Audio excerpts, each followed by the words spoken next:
Magandang araw. Welcome and welcome po sa ating YouTube channel mga kakwento. Kumusta po ang panonood sa unang vlog ni Viancy Jane? Sa kanyang vlog, ipinapakita dito ang kanyang daily life update. Pero bakit minamasama ng karamihan ang kanyang unang vlog? Kahit yata anong gawin ni Viancy, ay may mga nagagalit sa kanya. Pero ganun pa man, kahit maraming bashers ay tuloy pa rin si Viancy sa kanyang araw-araw na buhay. Alam niyo mga kakwento, pwede naman tayong mag-comment sa mga sinusuportahan natin, pero sana be mindful. Kung ayaw natin yung mga napapanood natin, wag na lang natin i-click o panoorin, pwede rin po natin i-block kung ayaw natin silang makita. Minsan kaya umiinit ang mga usapin dahil din sa ating hindi magagandang comment. Nandun na po tayo sa nasaktan tayo, pero ganun po talaga ang buhay, kasi kung papatulan natin, tayo lang po ang mapapasama. Kaya pinili ni Viancy ang pagva-vlog ay para sa kanyang mga supporters na laging nakasubaybay sa kanya, sa kabila ng mga pangbabash sa kanya, ay pinatibay na siya ng mga ito. Wala nang epekto sa kanya ang mga pambabalahura. Sobrang saya ng kanyang mga supporters dahil successful di umano ang kanyang unang vlog. Makikita naman na walang pang 24 hours ay marami ng views ang kanyang video. Sabi ng iba patunay lang daw na kahit wala na siya sa Kalingap ay marami pa rin ang nagmamahal kay Viancy. Kaya kahit na wala man ang serye o love team nila ni Kalingap Edu, ay suportado pa rin siya ng kanyang mga supporters. Lahat naman tayo, may kanya-kanyang paborito. Lahat din tayo ay malaya sa ating mga sinusuportahan. Pero sana, bilang mga sumusuporta, huwag na tayong makisali sa mga issue. Pwede naman natin sila ay content. Pero, yung wala sanang masasakit na salita para walang away.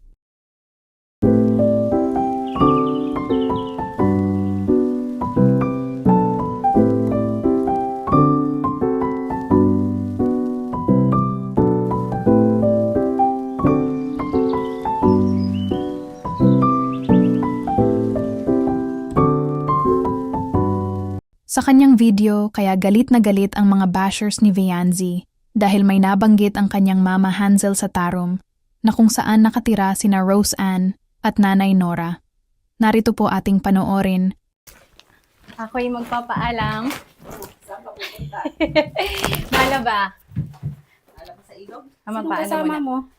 Sila River. Sige, sama mo sila River. Yung tatlong lalaki at baka.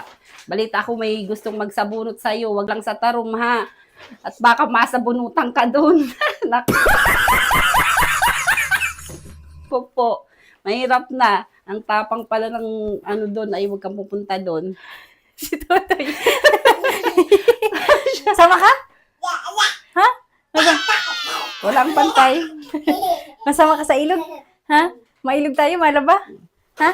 Tulungan mo si ate. Tara, dali. Asama ka. Yung mga uniform na ninyo yan. Dito ka na mag-ano, kasako na lang. Sakay ka na. Yung lahat ng uniform yun na ninyo. Ay, hindi. Mga dikulay lang ito. Oo, yung puti ako doon na lang ibababad mo na kasi yung puti. Tapos di kulay lang yung labahan mo doon. Sige, Hindi ka masama. Hindi, wala magbabantay dito. Sa mga nagagalit sa mama ni Viancy na si Hansel, bilang isang ina pinalalahanan lang po niya ang kanyang anak, lalo na't hindi siya kasama nito maglaba sa ilog. At sa issue naman ni Nanay Nora na mama ni Rose Ann, para sa akin parang nagpalala na lang ay ang mga supporters ng bawat kampo. Tulad nga ng sabi ko dito sa social media, isang salita mo lang o comment na hindi maganda ipapabot na sa kabilang supporters para siraan ka. Ganyang ang buhay dito sa social media, kaya kung papasukin mo ang vlogging, dapat matibay ka dahil kung mahina ka baka masira mental health mo. Sa vlog ni Viancy masayang pinakita nito ang kanyang pagluluto at pagsilbihan ng kanyang pamilya. Bilang panganay nga sa kanilang nagkakapatid, responsibilidad niyang tulungan ang kanyang mama, lalo na't marami pa siyang mga nakakabatang kapatid ang umaasa. Makikita sa larawan na masayang ibinahagi ni Viancy na masaya silang magkakasama sa hapagkainan. Dito pinapakita rin ni Viancy na kahit super blessed sila, ay ganun pa rin ang kanilang buhay. Nanatiling simple at tulad pa rin ng dati, sila ay naglalaba pa rin sa ilog. Kung tutuusin, ay kaya naman niyang magpalaba. Sabi ng mga bashers, scripted daw ang vlog niya at hindi makatotohanan. Yung mga ganong comment po ay hindi na natin kontrolado Dahil nga po social media ito, lahat pwedeng magbigay ng kanilang opinyon. Baka hindi ka pa nakakapanood or sa mga nakapanood na kanyang vlog, ano ang komento at opinyon mo? Ay share mo naman sa comment section. Para naman alam natin lahat kung talagang marami ang nanood sa kanyang unang vlog.